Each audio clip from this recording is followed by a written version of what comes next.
Good morning and welcome to Contact in the Desert. How are you doing? Isn't it a wonderful time to gather into the desert, to look at the esoteric sciences, the mystery schools, metaphysics, all these things, UFOs, extraterrestrials. People all over are coming to Contact in the Desert because something is calling you here, something by divine appointment perhaps, something of personal interest. Could it be something in your personal life, something that affects the planet as a planetary experience? Today we have Mr. Daniel Sheehan with us today, the preeminent lawyer who has handled things like the Pentagon Papers, the Iran-Contra affair. He handled the famed Karen Silkwood case, even the Watergate break-in. He is the law's law. He's trying to correct a law that's happening here that affects us all, which is the National Defense Authorization Act. And we are fighting for this to create sovereignty and to bring back what was originally told we were guaranteed, the Constitution. Today he's going to also be talking about extraterrestrials, UFOs, myths and mysteries about what they are, what they're not, but how they affect us more than anything else. So let's not wait any longer. Brace for impact. This is Mr. Daniel Sheehan.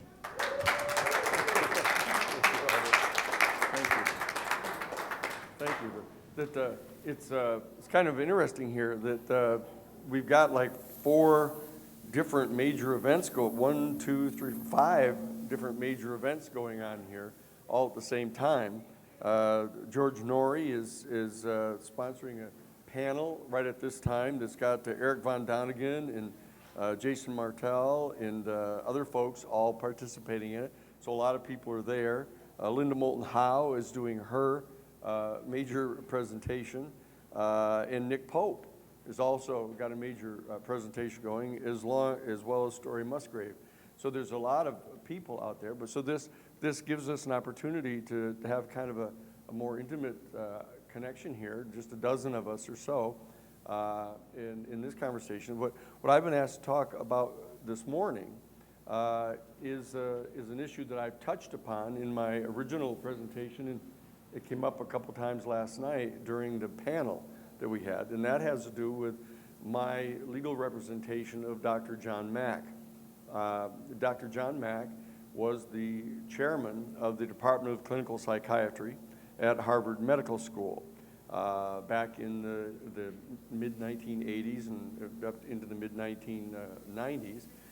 And I want to tell about that. We have some fair amount of time here today, and we can ask questions, and I can give you additional information. But what I'll do is first give you a kind of an overview of what it is that happened with him and what the issues were that were raised, so we can talk about it.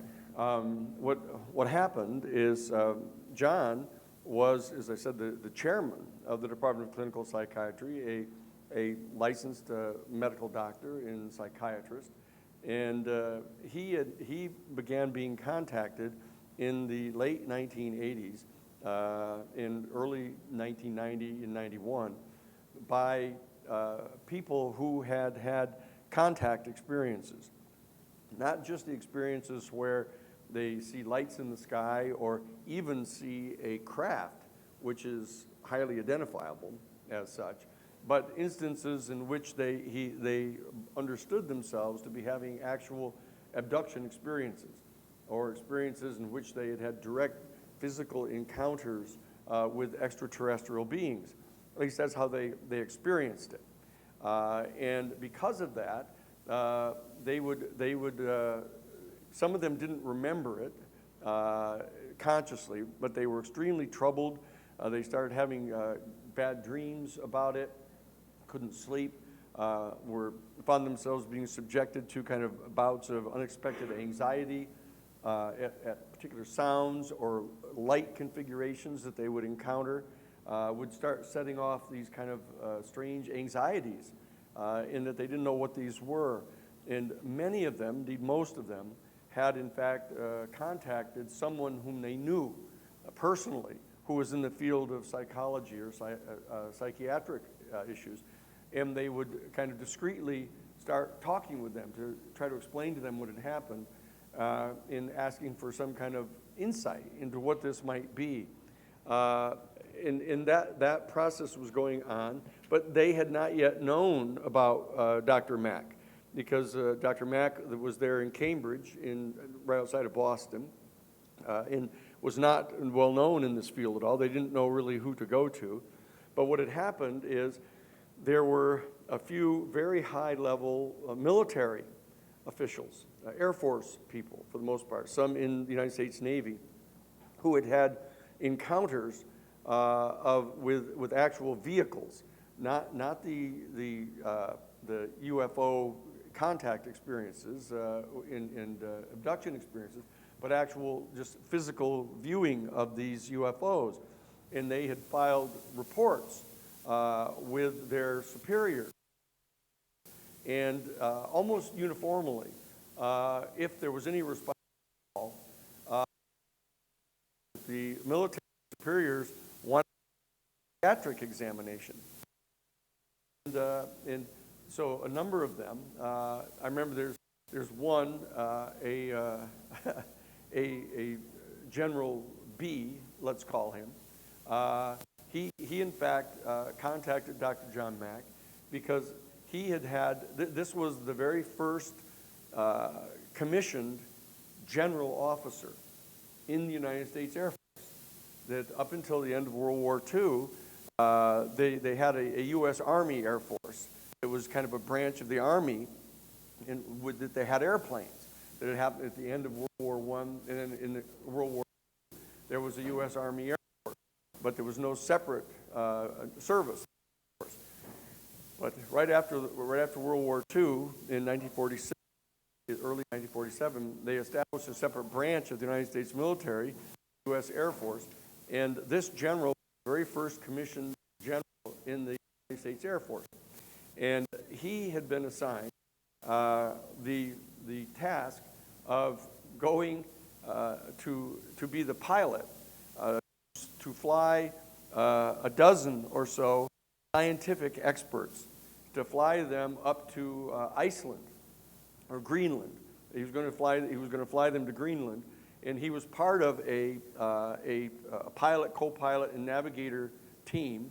There were two such teams because it was such a long flight. They had to spell each other, and he was flying the plane, DC-7, flying up to Greenland. They were out over the North Atlantic. They had been refueled, in the air refueling had taken place with one of those big strategic refuelers that the Air Force has. And it was about 2 o'clock in the morning, and they were out over the North Atlantic. And he looked out of the window, and I've talked with him about this. John introduced me to him later. And he said he looked down and he saw this ring of lights down on the ocean. And it looked like a town, like a small town. And he was concerned that they may have gotten off course somehow, and they may have be out, not over the ocean anymore. So he contacted his navigator that was there in the cockpit, behind the cockpit with him in the DC-7, and asked him to recalibrate their location. And he did. He said, no, we're well out over the water. There's no explanation for this. And what happened is immediately this ring of lights came rushing up off the surface of the North Atlantic.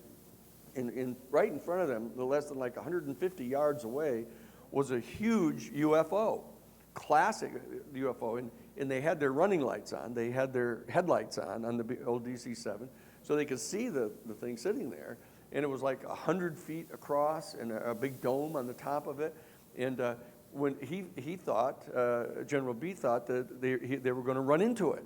And so what he did is he noses over the DC-7 immediately, goes into a steep dive, and when he did, the UFO pulled away and just stood off to the starboard side and just hung right there and continued to pace them. And so he turned to his co-pilot and he said, gee, he said, that was an awfully abrupt dive we just did there to avoid hitting this thing. I'm going to go back and see if our passengers are all okay. And so he turned over the command of the plane to the co-pilot, and he gets up, unbelts, and goes back in to the passenger compartment. And when he got back into the passenger compartment, here were, like 11 of these dozen guys all lined up on one side of the plane, looking out of the window at this thing, of course, staring at this thing, except for one guy who, with all these guys lined up on this side of the plane, looking at this thing, he was standing in the aisle like this, with his back to them like this. And so General B walks up to him and he said, "Are you okay? Are you all right?" He said, "Yes, I'm fine. I'm fine." And so General B said to him, Did you see that thing out there?" And the guy said, "I'm a scientist. I don't believe in those things. I'm not looking," he said. And so this is symbolic of exactly what the issue is that Dr. John Mack ended up encountering. The general had encountered it, and now Dr. John Mack had encountered it. And because of his, he performed the regular full-scale protocols of the psychiatric workup on this fellow, and said that the guy was, as John said to me later, he said, he was generally well within the parameters of a psychologically healthy person, other than the fact that he was a general in the military. He said, John said, and so therefore other high-level military guys started being referred to him who had these type of encounters. For example, this one guy, Colonel D, who in fact was the commanding officer in the United States Air Force over a battery of Minuteman missiles up in Montana. It was up there.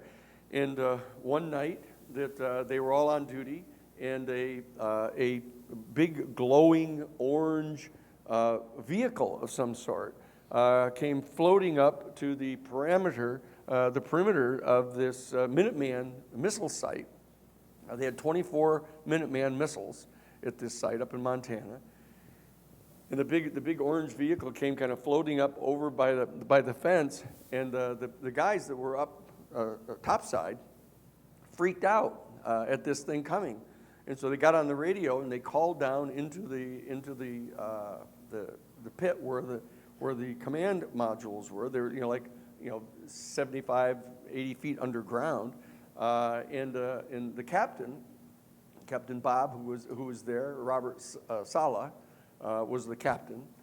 He received the telephone call, and the guys are frantic.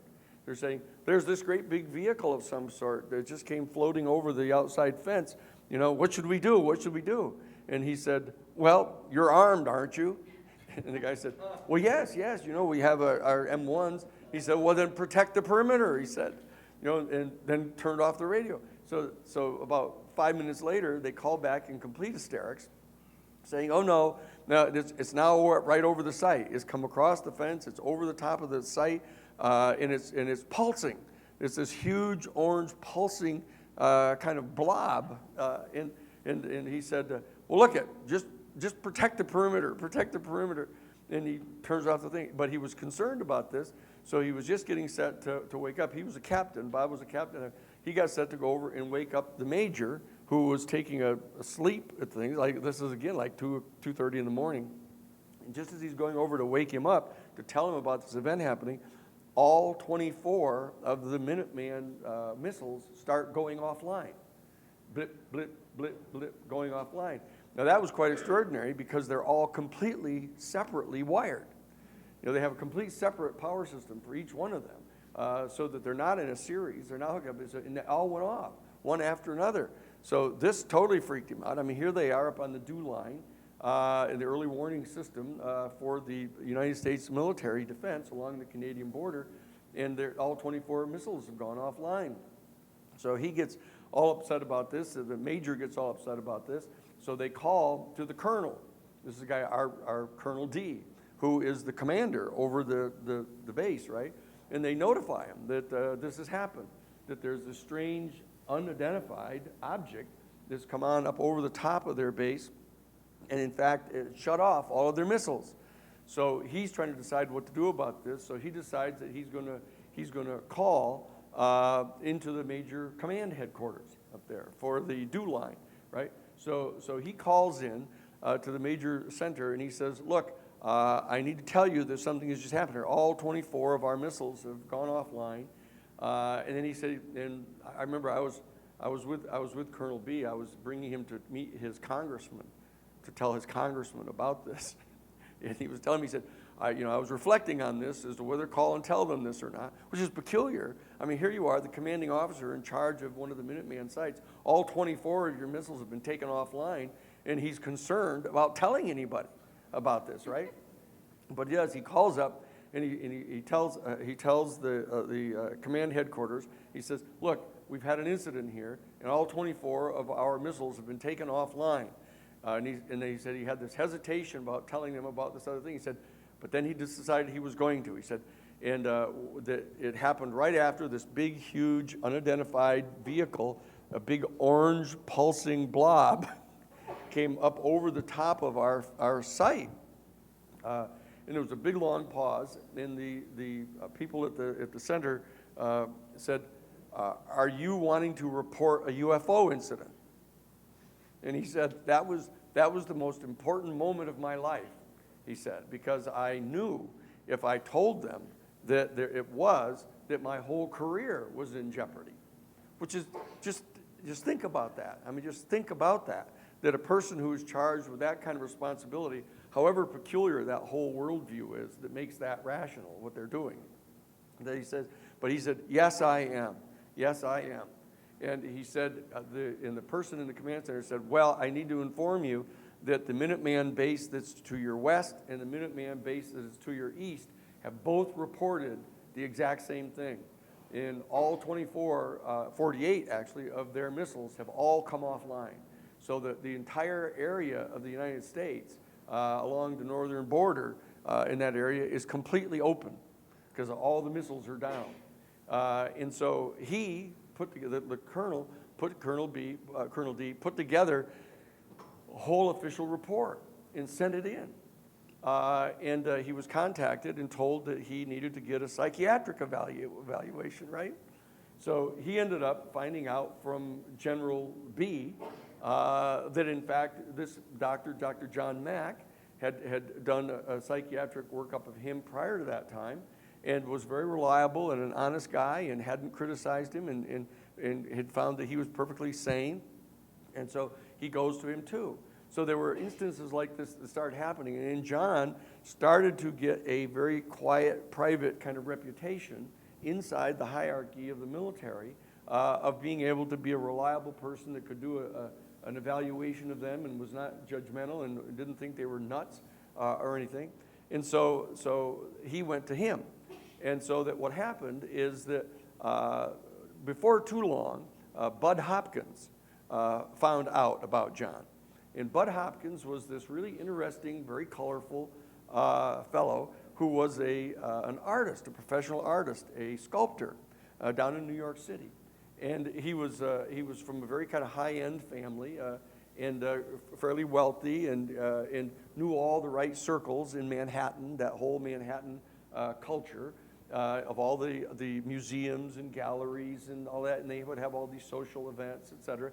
And so he ended up contacting John Mack and said that he, Bud Hopkins, had taken a real special interest in this area and had become quite a man about town down in New York in these kind of high, sophisticated social circles and artistic circles of being a go-to person if anyone had had one of these kind of UFO contact experiences.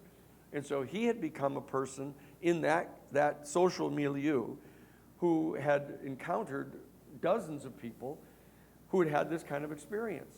And so that Bud Hopkins asked John Mack if he could send those people to John so that John could get to talk to them and Bud Hopkins' interest was in getting John to get a much more thorough understanding of what this phenomenon was, a much broader cross-section of people other than just the military people. And so these people began to come to him. And so by 1991, John had actually met and interviewed 50 people who had had varying types of experiences. And he started to become extremely curious about this. And so he began to develop a little side practice where he was at the Harvard Medical School there in Cambridge, and he had his entire responsibilities and teaching responsibilities and writing articles and scientific articles, etc. But he had this little kind of avocation going on the side, and he set up a special office at his home. So, and he had this den where he would, he had this classic psychology couch, where the people would lie on the couch and tell him their experiences. And so what he did is he had this process going on, and along came about 1992, and he decided that he was becoming so fascinated by the similarity of these stories that the people had, who had no previous contact or knowledge about these other people, but they would tell their stories. And so what he did is he started becoming, in a sense, as he referred to it, is a co-investigator of these experiences with the people, with the experiencers, because these experiencers were all extremely curious about this experience that they had. That at first they were frightened by it. Secondly, they were confused by it. Thirdly, they were frightened about it. And then finally, they were embarrassed about it, because when they would try to tell their friends and family people about it, everybody thought they were nuts, or each of them thought they were nuts, because they weren't in communication with other people about it.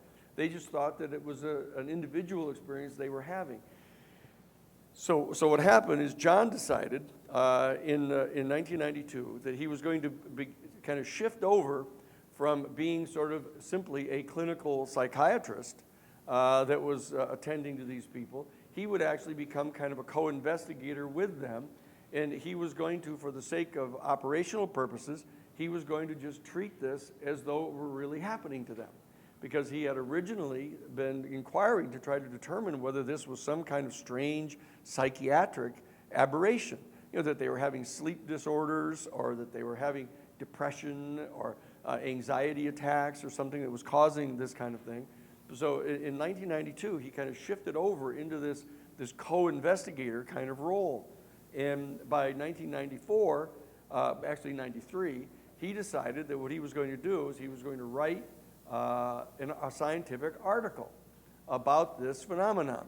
The phenomenon being not the phenomenon of the ET experience or the ET events, but the phenomenon of people having these experiences, and trying to decide in explicating for the New England Journal of Medicine what steps he had taken, the protocols he'd gone through, and kind of eliminated one after another of the normal psychiatric disorders that this might be accounting for.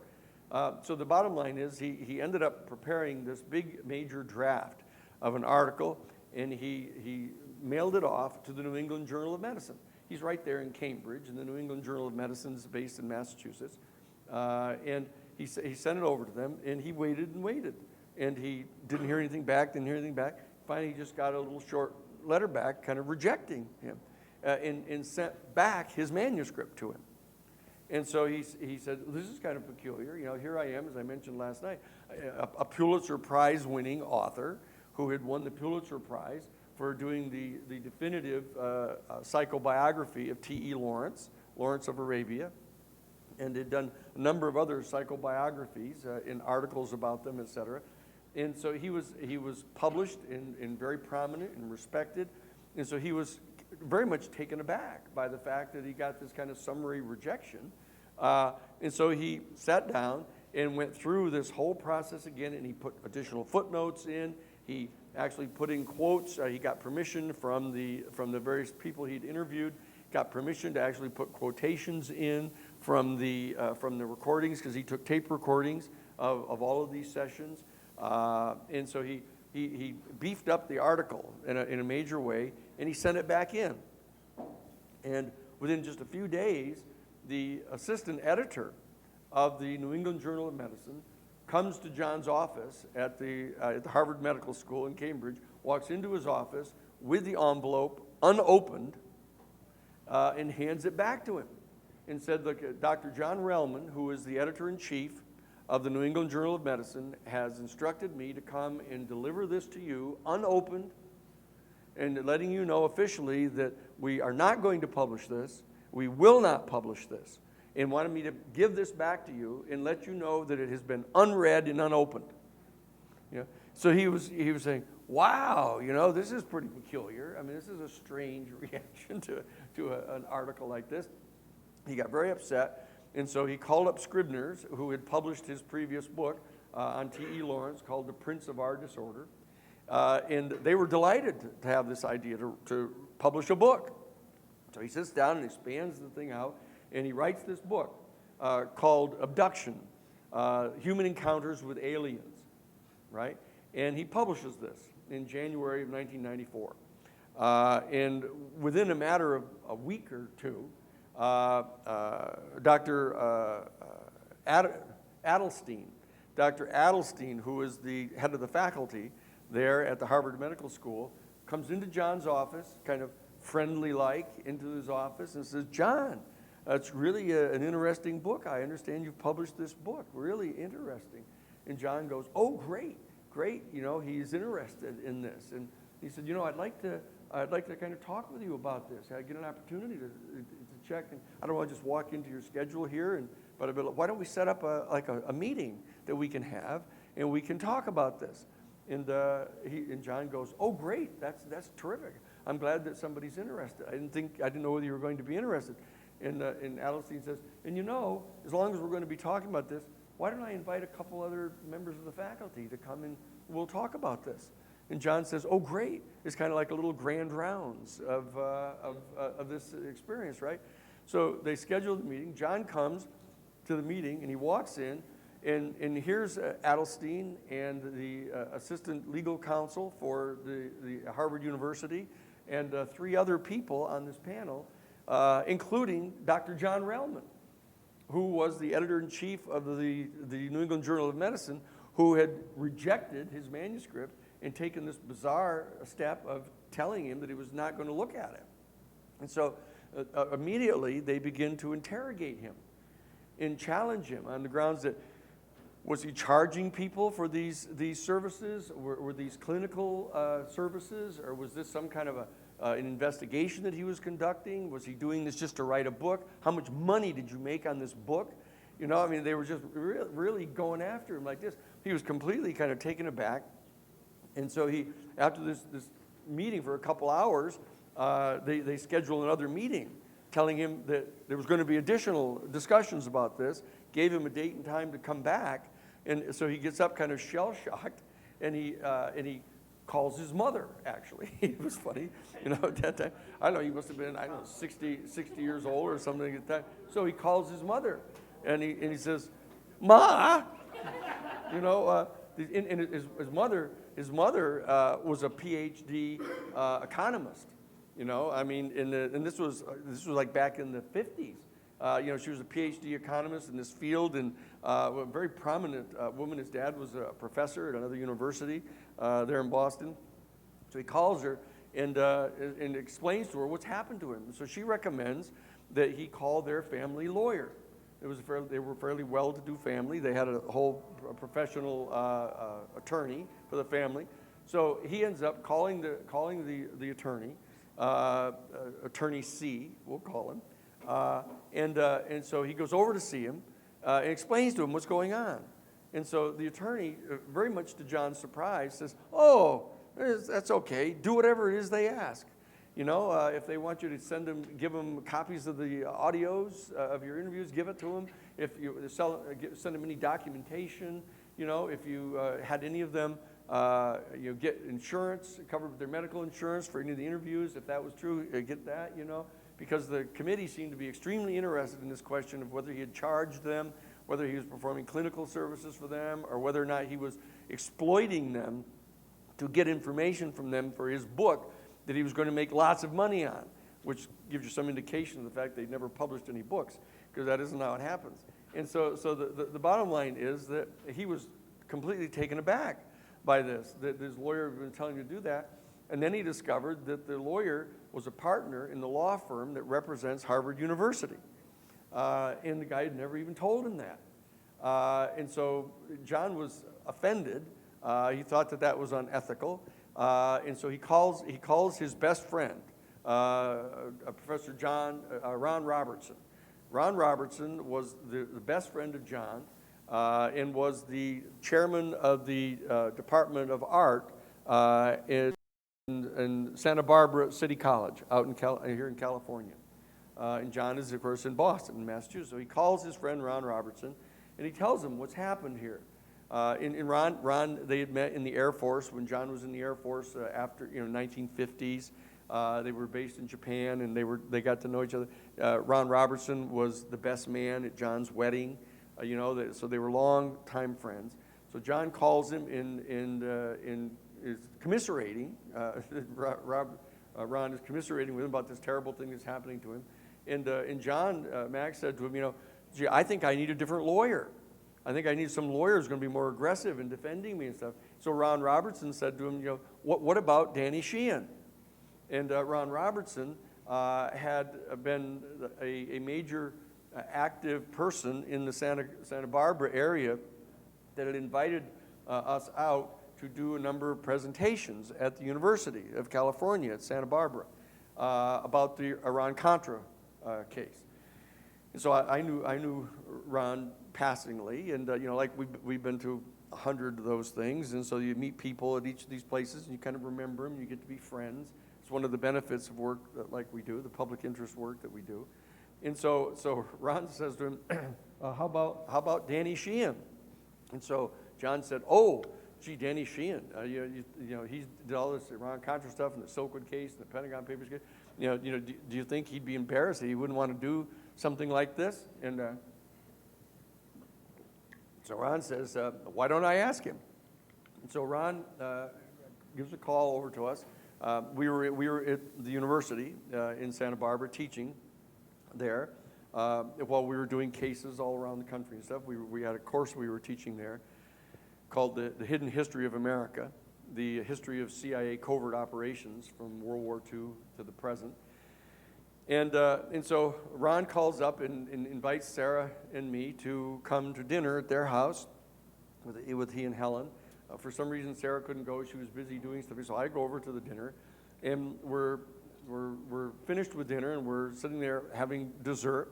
And so Ron says to me, Danny, he said, could I ask you a personal question? I said, sure. I said, go ahead. He said, what do you think about this UFO thing and this whole issue of extraterrestrial intelligence? And I said, I think it's one of the most important public policy questions that I've ever encountered. And he said, really? And he said, how come you've never said anything about it or spoken about it? I said, well, nobody asked me. And so he said, well, look, and then he began to explain to me about his best friend, John Mack, and what had happened to him, and would I be willing to take a call from Dr. Mack to consider representing him? I said, sure, have him call me. So John calls me and invites me to come to Boston. So I fly back into Boston. I'm always glad to get back into Cambridge for, I graduated from Harvard College in '67 and the law school in 1970, and had, after a few years of practicing out in this rather cruel legal world, I'd ended up going back to Harvard Divinity School to do my master's work in comparative social ethics, and then it rolled it on into the PhD. And so the bottom line is that John thought it would be a really good idea for me, having been so much a part of this institution at Harvard, to be the one to represent him, so that it would be kind of like an in-family kind of operation. So I said I'd be happy to do that. So we go to the next meeting of this committee.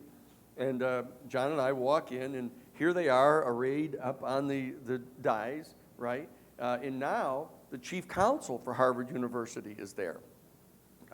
And Relman and these 4 other people are all there, and they're just sitting up there like a tribunal. And so we come in and we sit down, and John is all very nervous. He's worried about his reputation, what they're going to do. And so Dr. John Relman starts right off, firing questions at John. And so I said, I mentioned it last night. I said, excuse me. And I introduced myself, and I said, I'm legal counsel for Dr. Mack, and I'd like to just get some clarification of exactly what this is that is going on here. that John was told by Dr. Adelstein that this was supposed to be kind of a friendly discussion. This doesn't seem very friendly to me. And it has all of the indicia of some kind of a tribunal of some sort.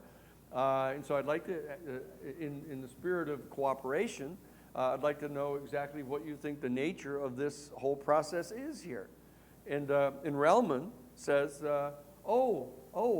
he said, what happened is that shortly after the publication of Dr.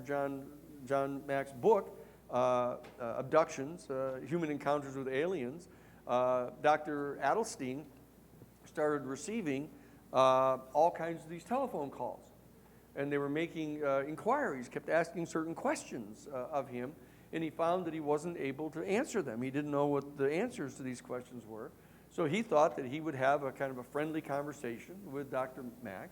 And as long as he was going to be talking to him, why didn't he have a few members of the faculty come and participate in this, he said. And so that's all this really is. He says, sitting here, I mean, they had everything but judicial robes on, sitting there up on the dais.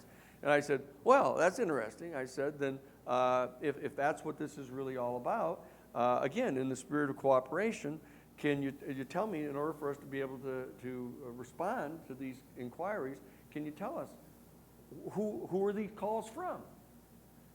And there was this big, long silence. It went on maybe 15, 20 seconds. And Relman started looking around, and he looked over at legal counsel, who was sitting off to his right, and she just went like that. And he said, well, I'm sorry, we're not at liberty to really discuss who it was that called. So I said, oh, really? I said, well, then let me ask you this. If, in fact, you're trying to get information to answer the questions that they were asking you, can you tell us, what were the questions that these people had, at least? And another big dead silence, falls over the room. And he looks over at the legal counsel, and she goes, and he said, well, I'm sorry, we're not at liberty to discuss that either. And so I said, well, look, just if we could, again, still in the spirit of cooperation, I said, can you just tell me this?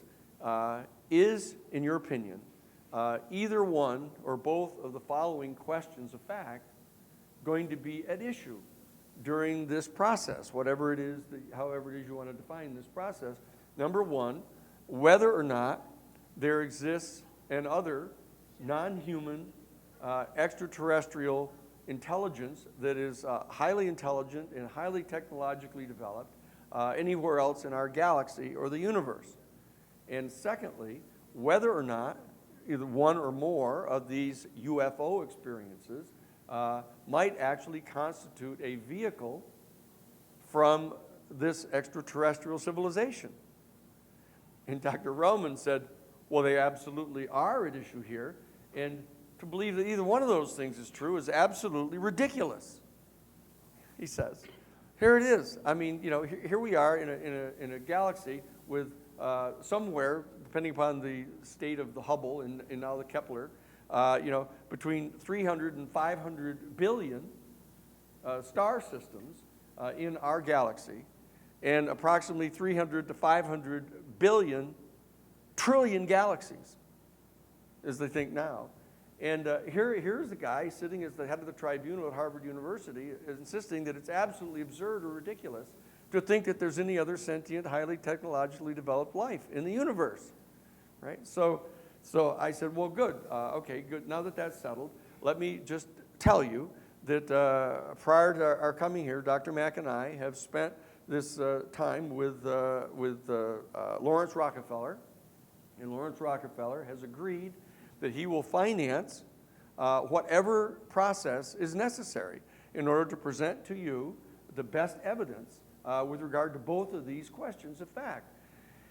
Interestingly, these were the same exact two questions that had been posed by President Carter back in 1976, still back in December of 1976, right after he'd been elected in November of 1976, to the Congressional Research Service of the Library of Congress, in that I had been fortunate enough to be a consultant on that process with the Science and Technology Committee of the Library of Congress, because they had contacted me and asked me as legal counsel for the Jesuit National Headquarters whether or not I would be willing and able to contact the Vatican Library and get them to give me access to the classified sections of the Vatican Library to determine what it is they had to say or what they had on file about either of these two questions.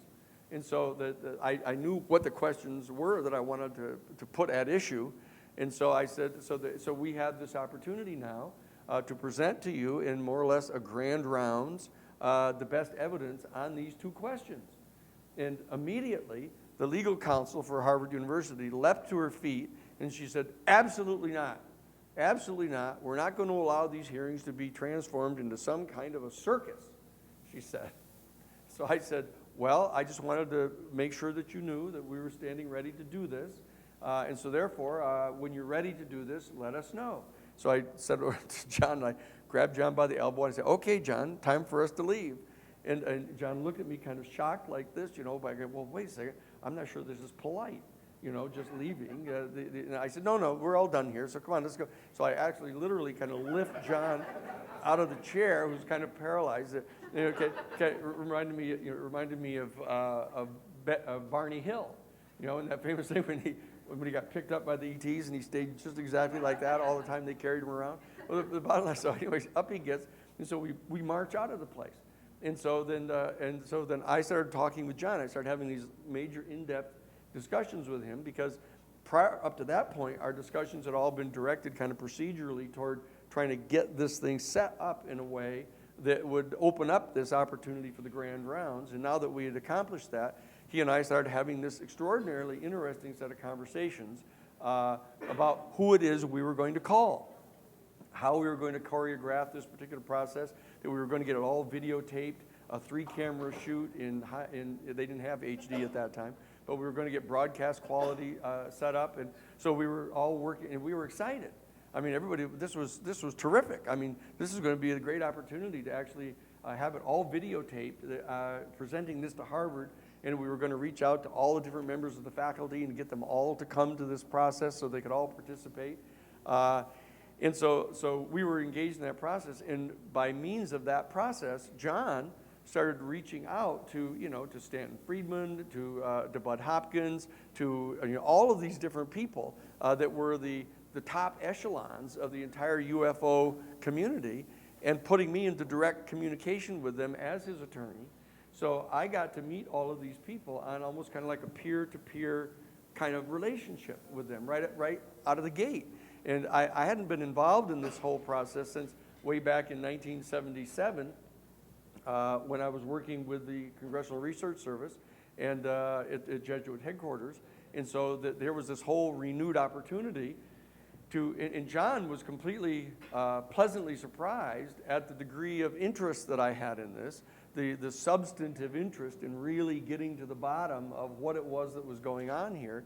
And so here we were partners. We were in this enthusiastic partnership of working away at starting to put together these grand rounds.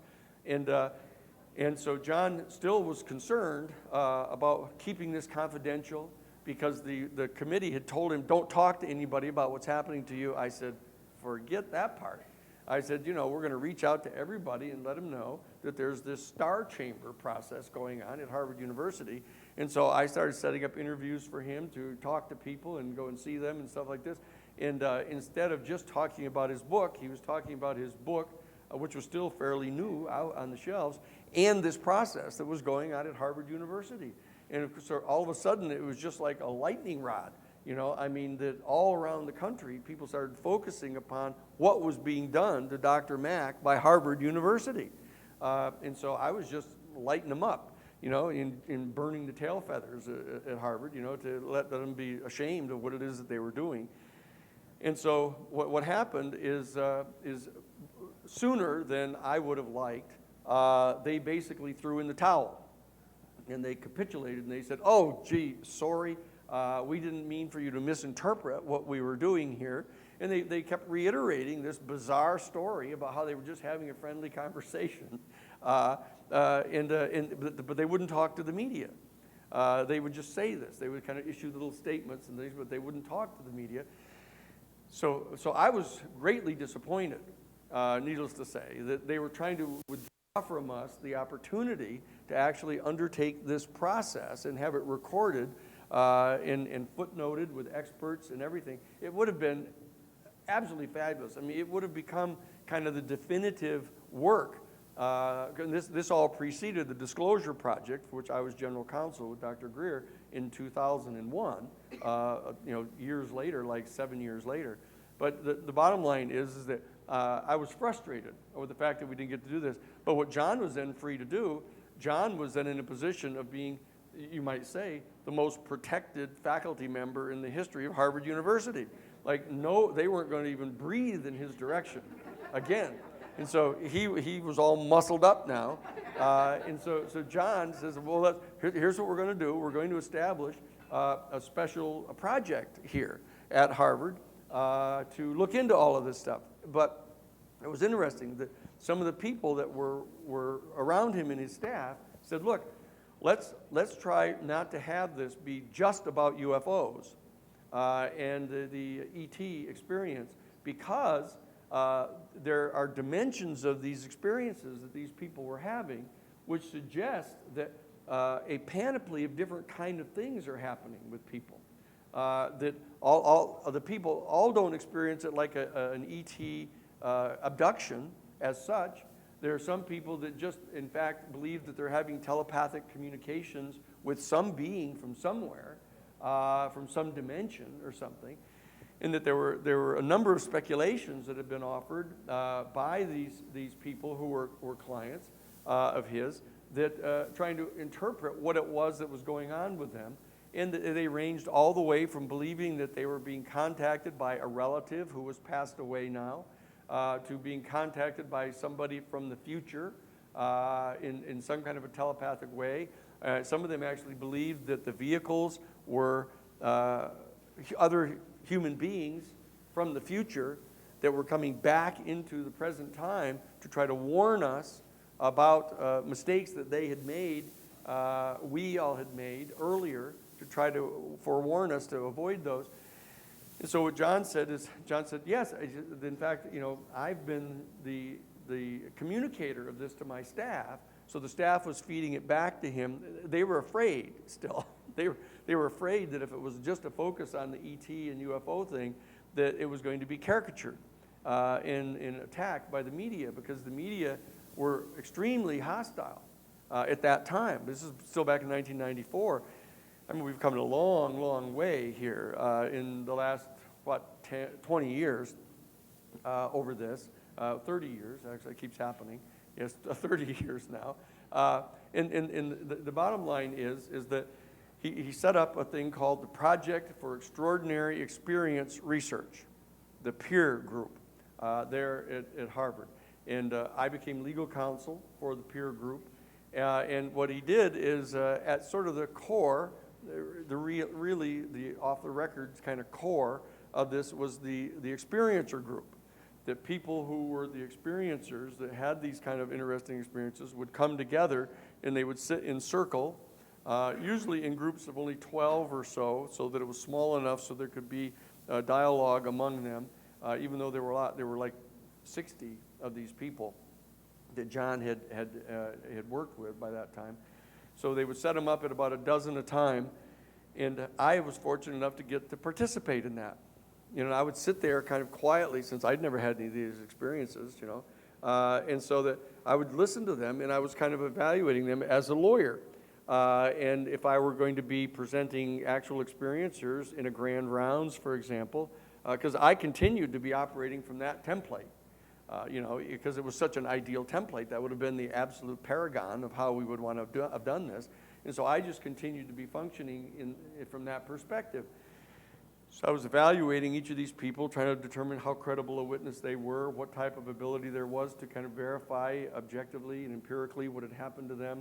Could contact relatives and neighbors, to see whether or not they had noticed any phenomenon around their house when this was going on, et cetera. I was conducting it like a regular professional investigation. And so I was getting to meet all of these people and getting to know them personally. And then there were a whole lot of other things that were being investigated. One of the major issues was the channeling issue. This issue of people who believed that they were channeling other entities. And it turns out that a significant plurality of those people didn't connect this to an extraterrestrial experience. That they believed that the being that was in communication with them telepathically in this channeling was some kind of a being that was in some other dimension, some other vibrational frequency in parallel with us here on the earth. And some others believed that it was an entity from the past who was in that interim place between their last life and before they would be reincarnated. And John had run into this experience, this extraordinary experience. I believe it was with Scott, one of his experiencers, and I just referred to him generally last night. But Scott was a construction engineer up in New Hampshire, young guy, about maybe 40, 38, 39 when I met him. But he had come home this one night, Friday evening, up in New Hampshire. Had come home from work and had come into his little house where he lived in New Hampshire and sat down and made himself a little bit of food and got out one of his little TV tray and got in there and sat down at the television and was getting set to watch Washington Week in Review or whatever it was on Friday. And he was all comfortable there. And then he noticed that somebody walked by out on his little veranda, like outside these sliding glass doors. And he was kind of surprised because he lived kind of out in the country somewhere. And so he gets up and goes out and slides the doors back and goes out and looks around. And nobody's there, right? And so he goes back in, he sits down and continues watching television. And then he gets this really strange feeling, like that he's being watched. And so he turns off the television, he gets up, and he walks out into the kitchen. And he walks out into the kitchen, he looks around, he looks out the window of the kitchen, and there she was. That's how he put it. And that was the last thing he remembered. And he woke up way later in the early morning hours in his bed, fully clothed, with the covers pulled up over him, in his bed. And with his shoes on, actually. And he was kind of surprised by this experience. And it started causing him anxiety and concern. He was concerned that something was going wrong with him, that he had this huge gap of time that he had lost. So he began talking with a friend of his who was a psychologist, as distinct from a psychiatrist, but a psychologist, explaining to him what had happened. And the guy said to him, I've heard about this guy, Dr. John Mack, who's down at Harvard. And here he is up in New Hampshire. It's, few hours drive down there. So Scott calls up Dr. John Mack and makes an appointment to go talk with him. And so John has him come down, brings him over to his house. They go up to the den, and there he is on that famous little leather couch that John had there. And he does this thing they call the holotropic breathing. I don't know if you're familiar with that, but Stanislav Grof has developed this thing. It's not hypnosis. It's the advantage of this is that it's not hypnosis. It doesn't therefore lend itself to the kind of attacks that the psychiatric community imposes upon the whole idea of hypnosis, saying, they're in a state where they can have subtle inducements and things and false memories implanted and all that. This is just a calm, deep breathing exercise, kind of almost like yogic breathing, that puts a person into an extraordinarily relaxed state. And it drops all of those kind of anxieties that chichareri that's going on inside our consciousness all the time that blocks us from being able to remember things that we do really remember, that is really on deposit in our memory banks, and we just don't have access to them when we're too busy inside of our brain thinking about something else. And so he gets Scott brought down nice and mellow and nice and calm, and he brings him back to that evening. And Scott starts relating the whole account. And he gets to that point of going into the kitchen and looking out of the window, and he says, and there she was. And so John says, okay, who was this? And he said, she had a big, large head like this, and these big, dark, black eyes, these kind of almond-shaped eyes, and with the little holes from her nose, And John says, well, gee, he said, this is really interesting. He said, but then what happened? And he said, okay, she wanted me to come out. She said, everything's fine, and she wanted me to come outdoors.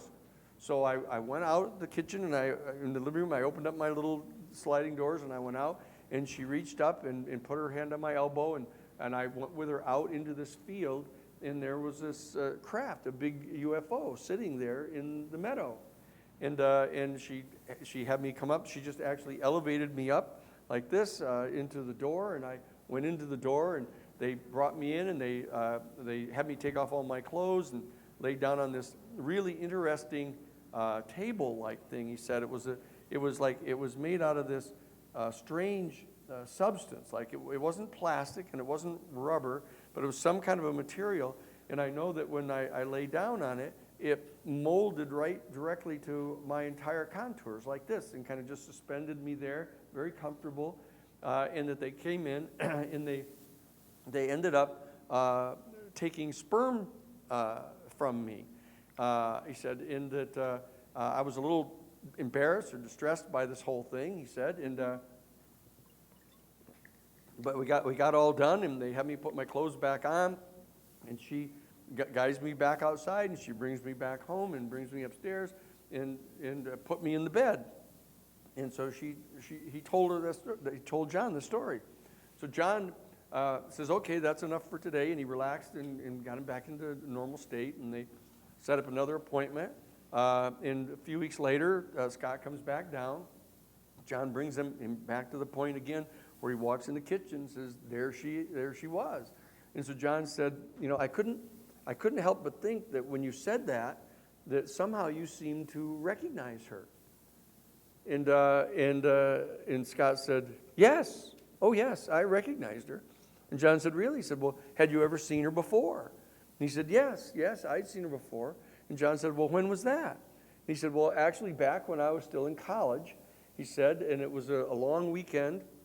I was in college down in Boston, and I drove back up to my home up in New Hampshire, and it was like 2 o'clock in the morning or so, and I'm driving down the highway, and I saw this kind of, I thought it was an airplane. It was landing, and it came in, this kind of had lights. It was kind of lit up, and it came down and it landed kind of strangely. It just came down and landed in this little field. And so I pulled my car off the road, and I got out of the car, and I walked out into the field where this vehicle was. And so, and there she was. She was standing there by the vehicle, and she had me come inside the vehicle, and of course, in this state that Scott is again in the holotropic breathing state, so he's remembering all these things, and he lays out this whole thing, how this same thing happened to him before. And so John gets him all back into the thing, and then she brings him back to his car, and he drives back to his house and didn't remember it at all. And so John has a third session with him, and he brings him back to the time when the first experience he had with her, where he went out into the field, and when he said, and there she was when I saw her standing there, and John said, I can't help but get the feeling that when you saw her the first time that you recognized her. Had you seen her before? And he said, oh, yes, I'd seen her before. And he said, really, when was that? And he said, well, it was my sister and I saw her. I was about like 4 years old. My sister was maybe 5 or 6, and we were really young. We lived up in New Hampshire. We were out on a picnic this one Sunday with my mother and father. It was a really bright, sunshiny day. And my sister and I went kind of wandering off, and we wandered into these little woods, and there was this little meadow there, and we walked over, and there she was, standing by this tree. And my sister and I talked with her and played around with her in this little meadow and stuff, and then we went back and saw our mother and father. We didn't say anything about it. And so then John brought him back up out of this thing, and he started talking, and he recorded the whole thing and played it back for him. And the guy, and Scott said, oh yeah, he said, my sister, she will not talk about this. She's really upset about this. She doesn't want me ever talking to anybody about this. And so John said, well, gee, what about me calling her and talking with her to kind of get some verification of the fact that, no, she won't talk to you about this. And John said, well, I'm the head of the Department of Clinical Psychiatry, that I'll try to get her to talk. So John calls her up. He goes to the phone and calls her up and says, hello, my name is Dr. John Mack. I'm the chairman of the Department of Clinical Psychiatry at Harvard Medical School. I'm talking with your brother here. And he was telling me about this experience that you had back when he was 3 or 4 and you were 5 or 6. She says, I'm not talking about this. And he said, well, what I'm trying to do is I'm trying to find out, whether this was objectively true. I'm not talking. I told him I'm not going to talk about this, she said. And she just was emphatic about this. And John took that as evidence indicative of the fact that something like that had happened and that she didn't want to talk about it. So that became one of the major stories that John impressed John. So what he did is he had Scott come back for a 4th session, and he brings him all the way back to the time when he and his sister met this feminine being the first time.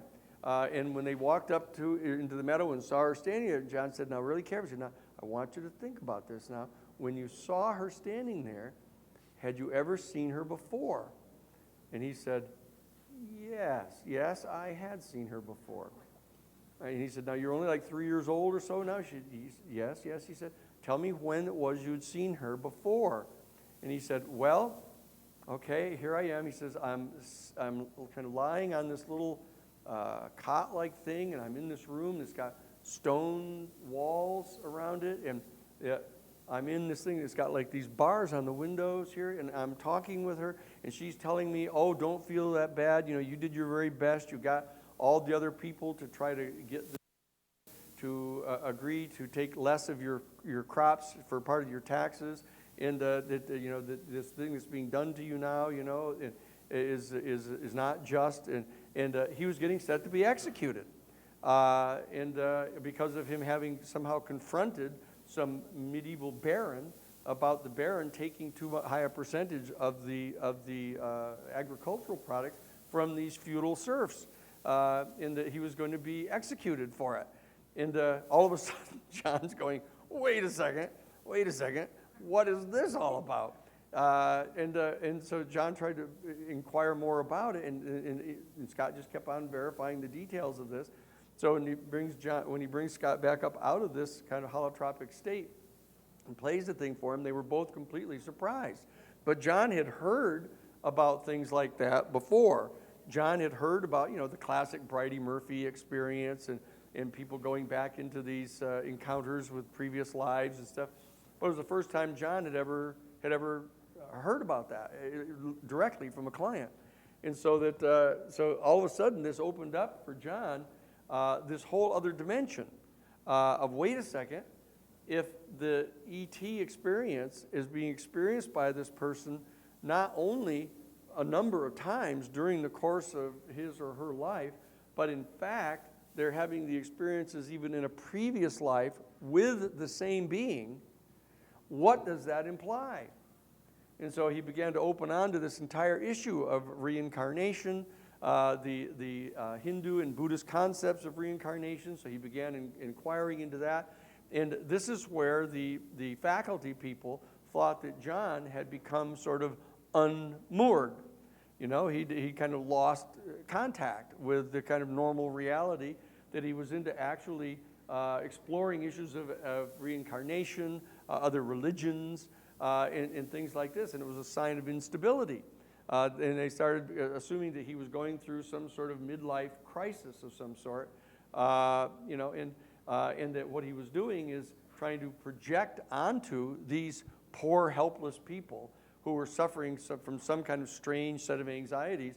He was superimposing upon them some whole set of beliefs that they theorized he had, and none of which was true. And so anyway, that was the means or reasons why John sort of expanded out from just the traditional ET UFO abduction experience and into this kind of larger area of the extraordinary experiences that people would have. And so that there were like a category, there was a category of like a half a dozen of these different categories of experience. As I mentioned, that people that were getting channeling experiences, people who thought that they were getting simple telepathic communications, which they didn't interpret as channeling. They didn't in a certain sense, embrace the telepathic experience they were having and sort of organize it and streamline it into a channeling process and figure out what the name of the entity was and all of that stuff that the people who were channeling do. But it was just they would get these telepathic communications. And then John hit upon a discovery that, in fact, the people that were having these ET contact experiences started reporting to him a very similar set of data that was being communicated to them by the ET beings that they were encountering that had to do with the potential ecological collapse on our planet, as well as this issue of thermonuclear weapons, that there were two major issues that they were concerned about, is the potential self-destruction of our human family by a thermonuclear war, or the contamination of our entire planet with the nuclear waste materials that were in these private nuclear facilities and bomb materials, and the whole issue of pollution and climate damage that was being done by pouring all of these carbon waste materials from the carbon fuel cycle into our atmosphere. And that there were very dramatic accounts of some of these people that I talked with directly. For example, a fellow who experienced it, they brought him into the craft, and they had him walk up and stand at this thing. It was almost, the image I keep getting is those little lines that you stand in for Disney World, where they have the little railings that separate everybody out, and that they would walk him in, and he'd stand between these railings, and they had this great big, huge wall-sized, like plasma television. And this was back in the early 1990s and late 1980s. They didn't have these HD televisions at the time. We didn't.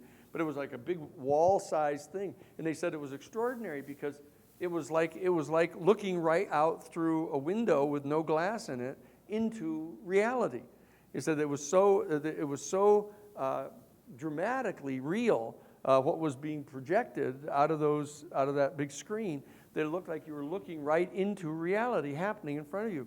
And it showed huge tidal waves coming up onto the shores and going deep into the land and contaminating the underground aquifers and washing away the big nuclear power plants that are on the seacoast and stuff. And it was all there. And so that he came back from that experience just completely traumatized about what it is we were doing to ourselves. And this was repeated over and over and over again. And there were a number of very interesting things that I could go on and on. But you can read John's book because there's, I don't know, maybe 8 or 10 different accounts of different people that he interviewed that are all extremely fascinating in the book. But John and I hit upon two things. One is that what we were going to do, he discovered that these people tended to be abducted over and over and over and over again. That he would discover upon deeper analysis of their experience that it had happened before and it happened earlier and earlier. And so that he realized that he was dealing with a group of people with regard to which there was a fairly high probability that they would have this experience again, right? And so one of the things he wanted to do, what he had decided he wanted to calm them down by teaching them how to do the holotropic breathing themselves. So that when this experience started to come on, and they all talked about being able to know when it was coming, they started getting this tingling feeling. It was like this kind of field, electric field that would start to happen around them if they were awake. Or they would wake up in the middle of the night with this feeling, and then it would start to happen. And so what he wanted to do is he wanted to assist them sort of clinically in doing this holotropic breathing to keep themselves calm. And so what I did right away, of course, I said, aha. I said, what we have here is little mini ambassadors. We have these people that we have this intimate relationship with who are likely to be having additional experiences with these people. So in addition to training them to do the holotropic breathing to remain very calm, why don't we open diplomatic communication with these beings? and find out how many different of them there are, where do they come from, what type of a confederation or relationship they have with each other, if anything, and what are they doing here, what ideas do they have about what we might do to be able to deal with these nuclear weapons issues and the issues of global climate change. What is it that they have to offer to us? Or is there some protocol where they can't really intervene too much other than telling individual people about it? And so we hit upon this idea of establishing a covert set of diplomatic relations with these beings. Yes, dear? How long back is that? How far back what? What was that you started? 1994. 1994. And I remember this one woman by the name of Karen. She had this experience a lot of times, fairly close together, and so that she was one of the prime candidates for us because she was furious about this. And when this event would start to happen, she'd get this tingling feeling, and she'd start looking for things to throw at them. And she would pick up chairs and throw them at them, and she would hold on to the furniture and stuff, and they were trying to make her come with them. And, I mean, she was very aggressive and really tough. And so we thought that what we wanted to do is to get her trained in the holotropic breathing so that she could become, and it turned out the reason that she was so furious with them is because during one of her abduction experiences, she experienced them actually doing an in vitro fertilization of her. And that she found herself after this event being pregnant. And she knew she hadn't been with any guys for a couple of years. And so she knew that wasn't it. And so she got to be like 4 months pregnant, and she had another one of these experiences, and they removed the baby, or the embryo. And she then found herself unpregnant. And she was furious about, as one might imagine. And she was livid about this. And so every single time they showed up again, she'd start throwing things at them and trying to punch them out. And they became frightened of her. And so every time they would start to have another one of these events with her, they would freeze her. And that's one of the things that they used to do a lot. And that itself would cause people to be terrified because they'd find themselves completely immobilized, and it panicked them. And so, of course, the people on the clinical committee that were interrogating John figured there's a particular psychiatric disorder that happens, a physiological disorder for people in their sleep that they freeze, something happens. So that's obviously what this is. So the bottom line is that John went through this long and very thorough process of getting Karen trained up on holotropic breathing. And so the very next time that it happened, she actually started doing the breathing. She was very calm, and when the three beings, they brought them in groups to handle her. So the three beings showed up in her room, and she was very calm and very polite to them. And they were immediately struck by how different she was. And they were very impressed by that, and so they were communicating with her, and she actually persuaded them to take her to see her daughter. And so that they actually brought her out onto the craft, and they had her take off all of her clothes and get in this, it was like this little pool, like a little hot tub-like thing that was filled with this kind of aqua blue gelatin-like. It wasn't quite set yet, the gelatin. And so she would get down into this, and then she had to breathe it in and to fill up her lungs. And it turns out that it was filled with oxygen and nitrogen and stuff. And so that what it did is it pressurized her body so that she was safe in this voyage they were going to make. And so they took her to the place where they were from. It was very strange because two things. The number one thing, they brought her in to see her little daughter. By that time, her daughter was like 3.5, and this little daughter had a kind of a large, kind of fairly large head with kind of almond-like eyes, almost no hair, and that right away she knew instantaneously that this was her daughter, and her daughter knew instantaneously that this was her mother, and so she hugged her and carried her around, did all this stuff. And it turns out that's what they were wanting because they couldn't figure out what this little girl needed. She seemed unhappy and distressed, and so that they figured that somehow the mother would know what to do, and so that she bonded with her little daughter, and she was trying to persuade them into letting her bring her daughter back, but they communicated to her telepathically that she was really too much of a hybrid, and that people would recognize it. And so they couldn't have her come back. She was way too early in this stage, and so she was quite disappointed. But they then took her around in this ship, this little craft, around where they were. They flew to somewhere else. They went to some other planet, and she knew that it wasn't Earth, but she said that they were trying to make it look like Earth.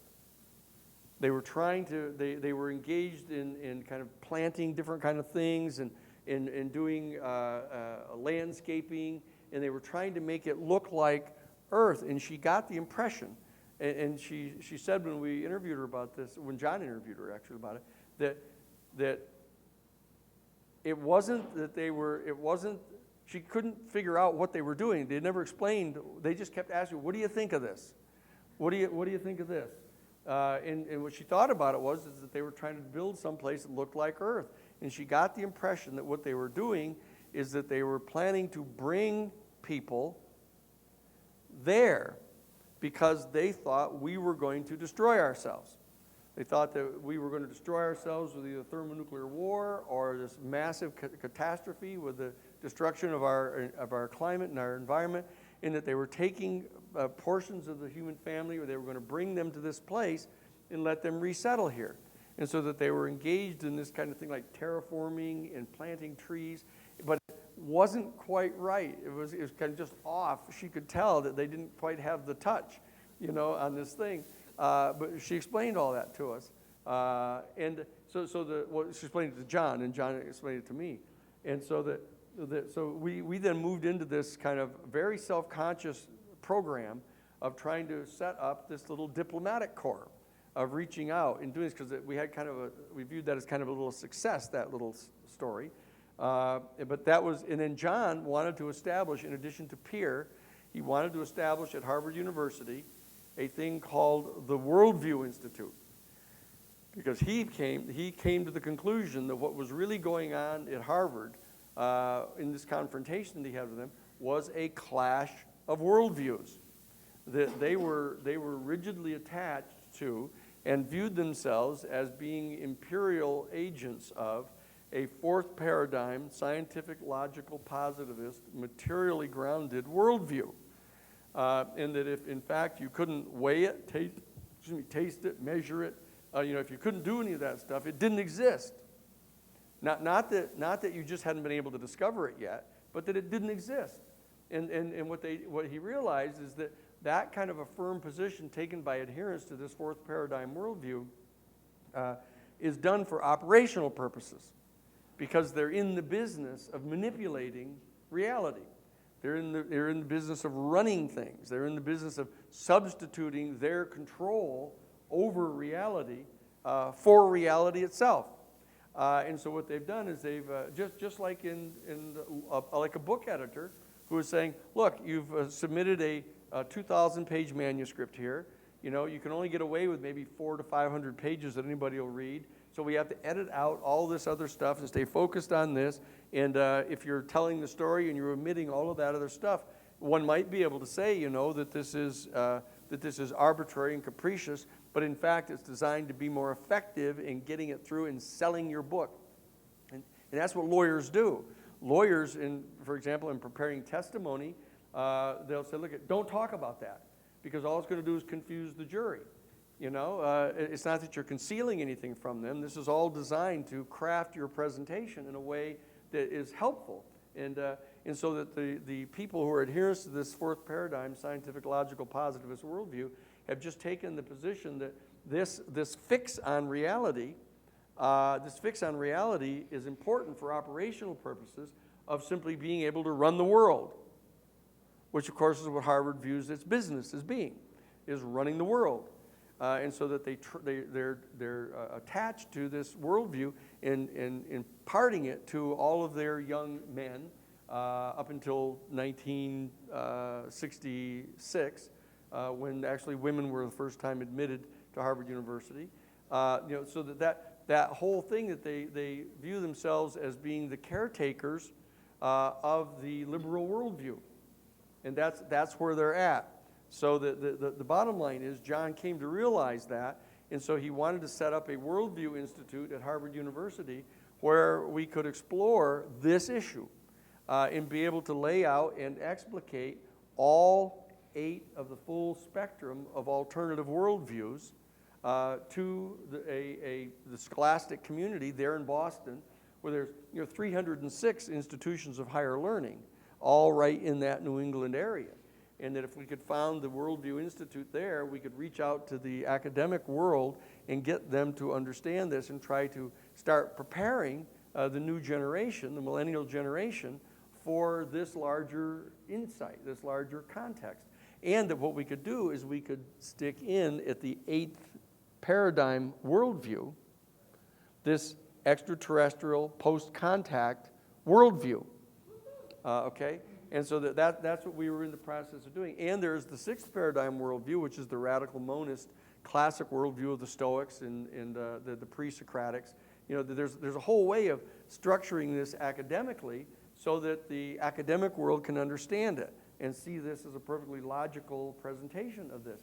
And moreover, it presents a pedagogical device by means of which you can assist people in understanding not only the different worldviews, the difference between and among them, but actually get to understand the component elements of a worldview inside any given one worldview. And that this is actually going to be the subject of the intensive on Monday. And that this is going to be what we're going to be talking about, is what John and I had worked out together was going to be the basic curriculum of this Worldview Institute at Harvard.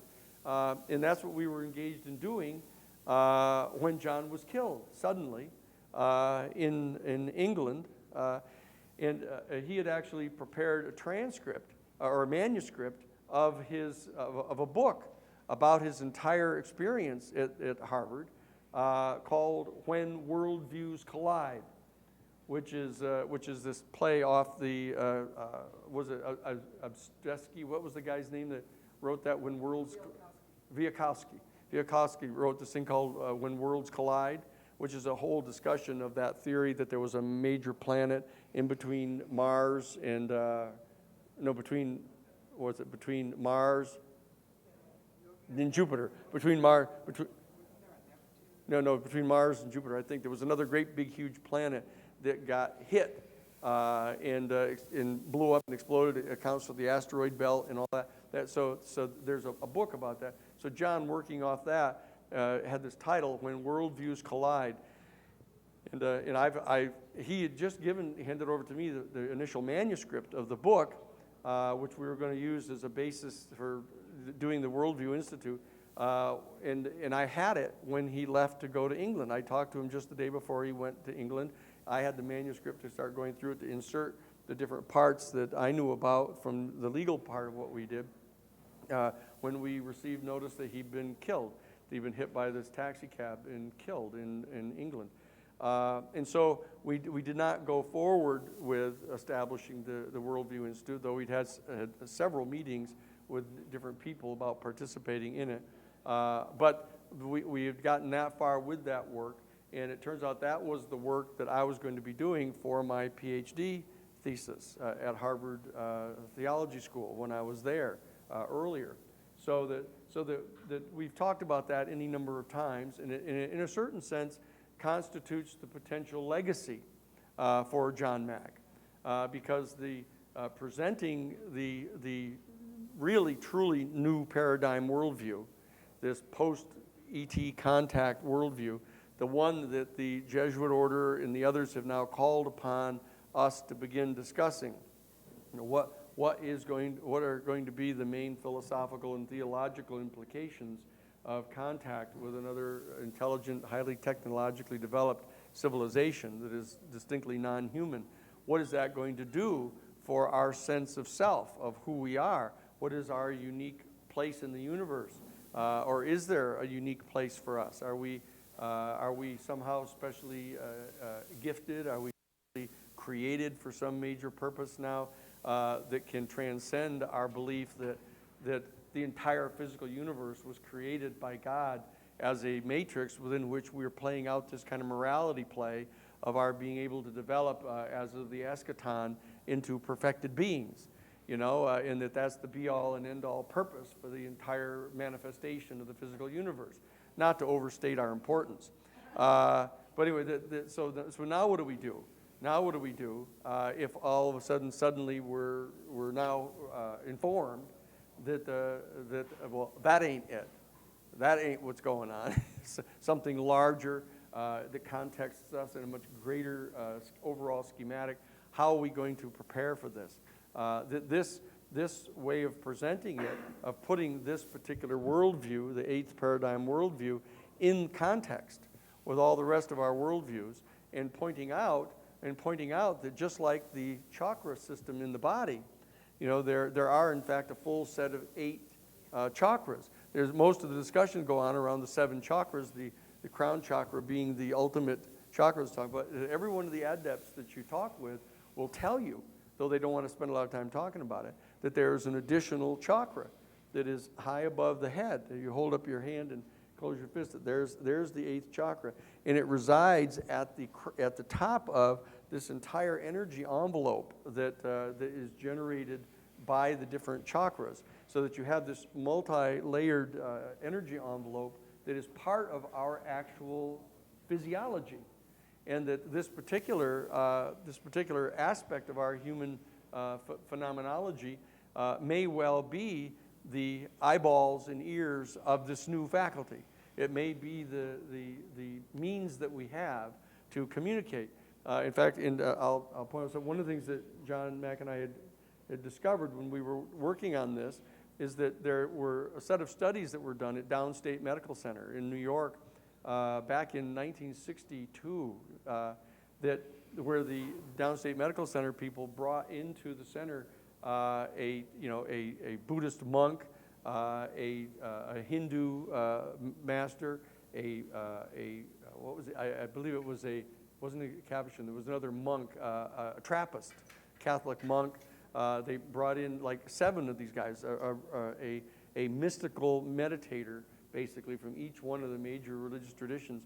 And they brought them in, and they had built this, like a little booth, looked like a little telephone booth with the computer systems in the top. And they had these cilia, these little hair, fine cilia that were hung down in this little booth that were hooked into the computer that could measure the infinitesimally different voltage potentials between the little fibers. Extraordinarily sensitive measuring device for voltage differentiation.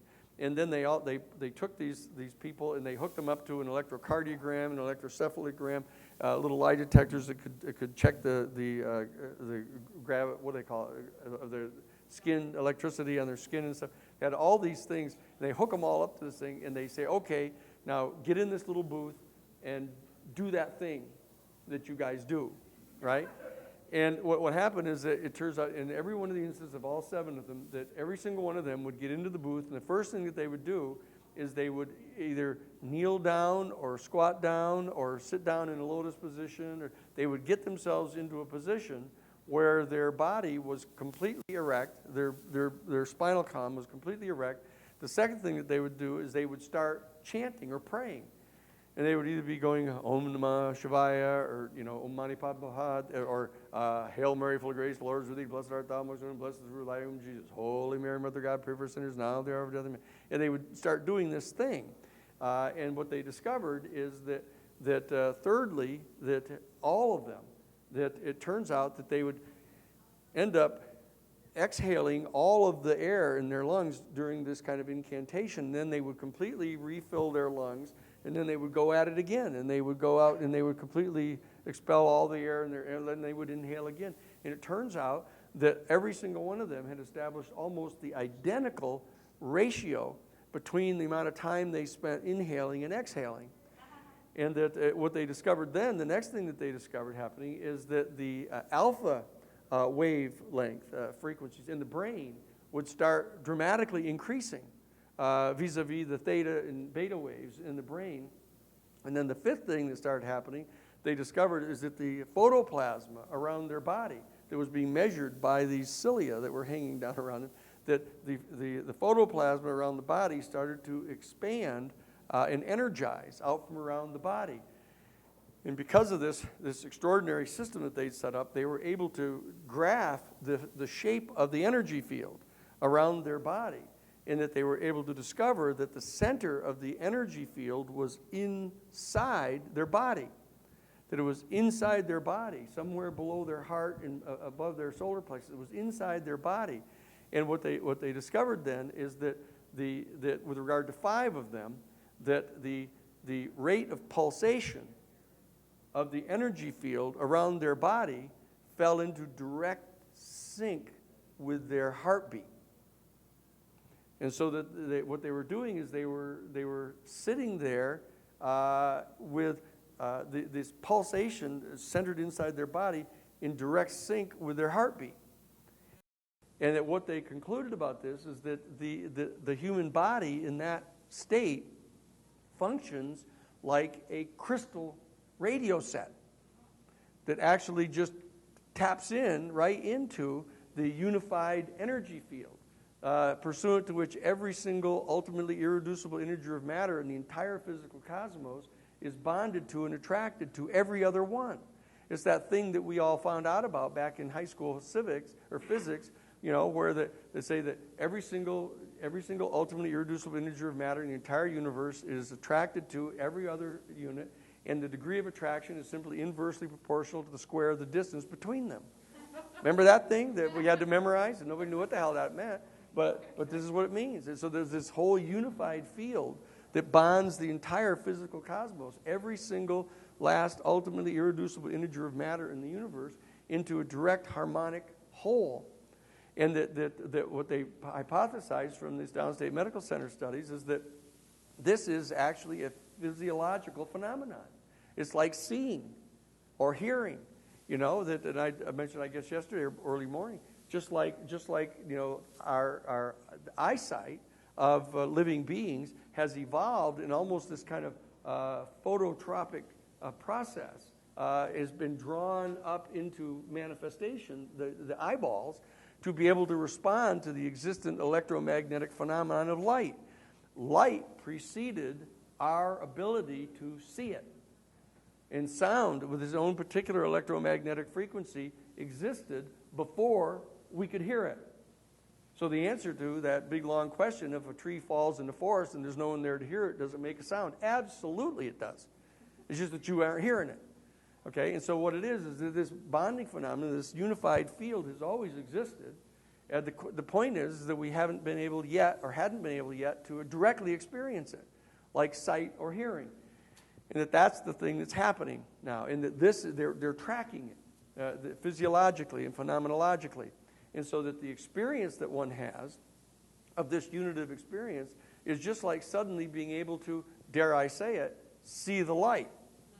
That you see the light, and that you hear the music of the spheres, is that you lock in to this unitive experience, and that based upon that experience, you can directly experientially discern what type of human conduct, either individual or collective, is either harmonious with or disharmonious to the natural order of the universe.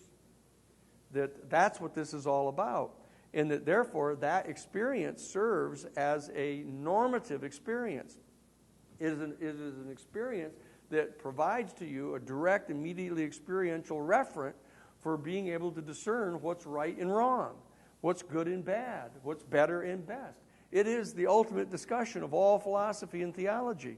How do you tell when something is good? And how do you determine what is good conduct? This is the ultimate secret that is being talked about all the time. And it's being talked about by the great adepts all the time, except that they don't realize that it's physiological. And so that they've got all of these mythologies all built up around it, and all these rituals that are designed to try to instigate this in people, and they're either good, bad, better, or best at doing that. But you have the whole kind of things where Jesus says, for example, at the Last Supper, where he holds up the bread, and he says to the people, he says, look, this bread is the same stuff of which my body is made up. And that if you know this, that when you eat of this bread, do it in memory of me. That's the story. I mean, and that's what goes on. That's what's attempted to be communicated to the human family by these mutations that have occurred, as this mutation is developing in our human family. It happens out of time, so that those who find themselves manifesting this particular rising faculty are here before the culture is prepared for them. And so what the culture does is kills them, okay, because they're freaked out about it. They can't accept it. They don't know what's going on. And so that's the story that's been going on. And so what we wanted to do at the Worldview Institute is to put this knowledge, this is just a sixth paradigm knowledge. This is the function of the sixth faculty. In addition to our 5 known faculties, this is the evolution of the sixth faculty. And most everybody wants to seize upon this as the new paradigm. But the reality is, this is the same old paradigm that the mystics have always known about. It's what the radical monists knew about. It's what Pythagoras knew about. This is what they're talking about. That Parmenides knew about this process that they called hibernation. That they learned how to sit and breathe in this kind of hibernated state, and it's been known about. But the eighth paradigm is the one that is still beyond the event horizon. This is the one that when we open our eighth chakra, finally, that we may well end up discovering that it is synonymous with the root chakra of the whole next octave of being. And that is where some of the other extraterrestrials that exist at a much higher vibrational frequency reside. But that there is this capacity for communion. And they have learned how to kind of rheostat down. That's the phrase that John and I used to. They figured out how to rheostat down their vibrational frequency to be able to actually manifest in our material world at a much lower vibrational frequency. But that they can do it. They can control that through their conscious attention. So that this is all the stuff of what John was talking about. This is the potential legacy of John Mack. In that this is what I wanted to talk to you about here today in this smaller group, because it gives us an opportunity to go into a lot more depth about this. And that we'll be dealing with this major issue of this entire structure of alternative worldviews and how it is that each individual worldview responds differently to the UFO experience and to the phenomenon of extraterrestrial being. Some viewing it as a terrible threat, some viewing it as the salvation dynamic, depending upon your worldview. Okay, so that's where we're at. So they're telling us we have to leave now. Okay, so thank you for coming.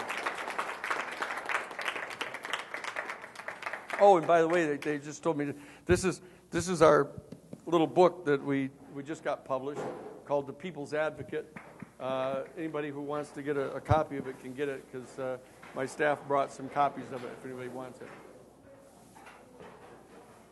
I should have thought of that before. Do you think that an energy wave coming from the center of the galaxy could affect everybody in a band? Sure. Oh, sure. It's more of an oncoming process, because as we're moving through the Magnamanus, the kind of the full 28,000 cycle, that we come to certain points. Well, what's that? Beyond Prophecy. Beyond Prophecy is the name of it. Monica, somebody or other. But anyway, she talks all about this, because as we go through as the galaxy rotates, that we come to a place where there's less interference, less planets and star systems between us and the central suns,